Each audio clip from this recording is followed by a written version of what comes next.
तब बेचारी के जवानी बिछौना पर छाटा पटर कैले और अतिया बड़ा तकलीफ में बिया कहतिया चाय के लहर कहर बहुते बढ़ा कि चाय के लहर कहर बहुते बढ़ा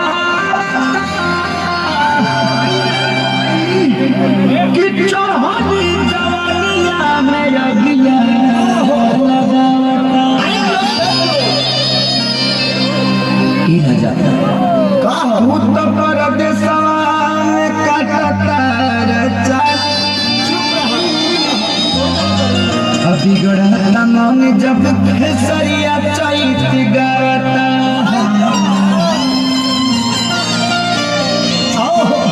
देखिए का कह दिया भैया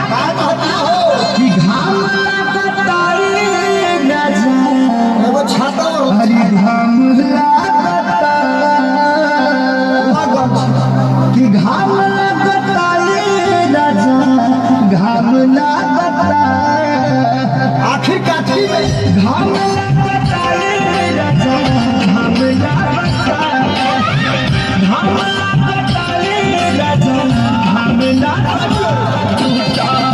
बहरन करे लारा टूटा